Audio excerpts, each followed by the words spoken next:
Okay, this is a video of my 1967 Jeepster Commando. It's been 7 years of restoring it. It started out with an original Ross steering system. We currently have on it a Saginaw steering system with custom fabricated linkage. That steering system change required that I put a new exhaust system on it because the old system was in the way. If anyone's familiar with the Ross system, the steering box is up here. You can actually see the bracket, and that's the actual box. It's actually worn out. There's a nylon gear in there that actually wore out. If anybody wants this Ross steering system, I have one complete. If you want to afflict yourself with the Ross steering system, be my guest. This is a motocross carburetor. This came off of a Bronco, and we had to actually have the vacuum leaks welded up, but this bolted right to my adapter plate and runs surprisingly well. I say that I don't think this Jeep has run as well as it does now. I had the original Rochester and an aftermarket Holly for a bit, which was actually a piece of crap that needed to be replaced. You can see a bunch of these loose wires here. I need to find a way to contain that mess. Might just use some tie wraps and have a professional put a loom on it. We'll see. The engine is not the original. It's a 1977 Buick Skylark engine. Bolted right up to it, apparently.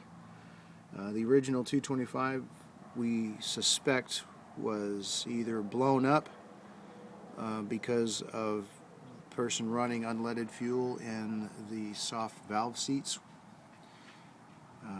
Plus, this engine came from the unleaded fuel era, so it had hardened seats. So they may have just done a full engine swap instead of doing the upper valve job.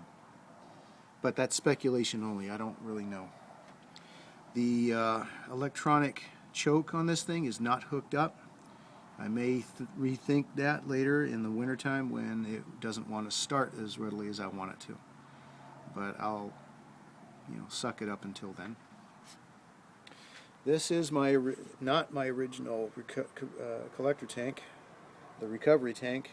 The original one hung off of this and is missing since I took it to the shop. I'm not really sure what happened to it. It's not in my garage anymore, and I didn't take it off. Go figure. Okay, this is the interior. When I first got it, the dash itself was gone. It was, well, not gone, it was toast. It had cracks all over it. This is a replacement, repainted. Looks a lot better than the original. It's the original wheel. I redid that with Bondo and some engine enamel. High temperature engine enamel, so my body heat wouldn't melt the paint. Looks pretty good. We're trying to rehook up some of these wires. I think one of those belongs to the fan. And when they did a lot of the work at the shop, they disconnected a lot of my wires, and now I've got to figure out how to put them back. When I first got this thing, it could only go in reverse. The transmission itself was broken. Every gear shattered except for the reverse gear, and the sump was dry as a bone. The rear axle itself was broken. It was a Dana 30. The ring and pinion gear was broken. So we've done a lot of mechanical work to this thing. Got a new latch for it. That was actually a hole. It held closed with a magnet.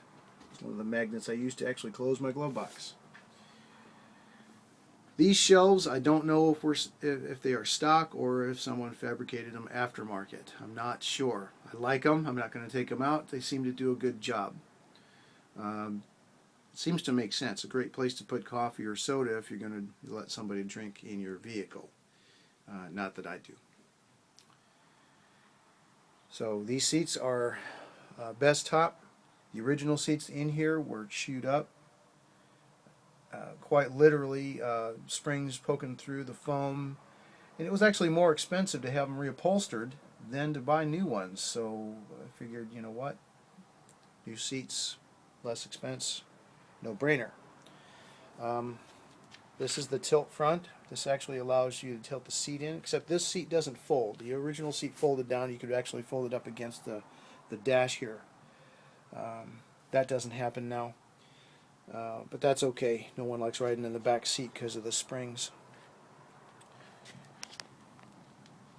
This is the new exhaust system, the new dual exhaust. It used to be a single outlet behind the rear wheel. Now I have dual exhaust dumping out before each wheel on each side. Those are purple hornies.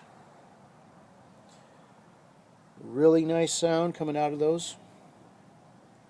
I like a throaty sound. I don't like wimpy engines. This is the interior door. I painted that with Rust-Oleum red, and that is a matte back Rust-Oleum. The exterior of my Jeep is painted in Rust-Oleum primer. Wherever I did a little work on it, I'd cover it with Rust-Oleum primer. It's not the best paint job in the world, but it adds a little, I don't know, redneck pizzazz to it, I guess. We're doing everything that we can to keep it kinda sorta stock. It's not absolutely essential. The mags themselves are original 1968. They came off of a Scout and were later put on a Bronco. They're in pretty good shape. Not a lot of pitting. I actually have a clear coat over them that allow me to keep them looking relatively nice. So see, that kind of polishes up nice. Took me an hour to do that rim that nice. Probably another hour I'd get a lot better. And there's this one. This one's actually the best one of all three. Doesn't take a lot of time to clean that tire off or that rim off. But I like the look of the Jeep itself. Okay, it looks really good. My suspension concerns me because I'm higher on one side than the other, but I'll just deal with that as the time goes. Do what I can. Comments are welcome. Suggestions are welcome. Thanks.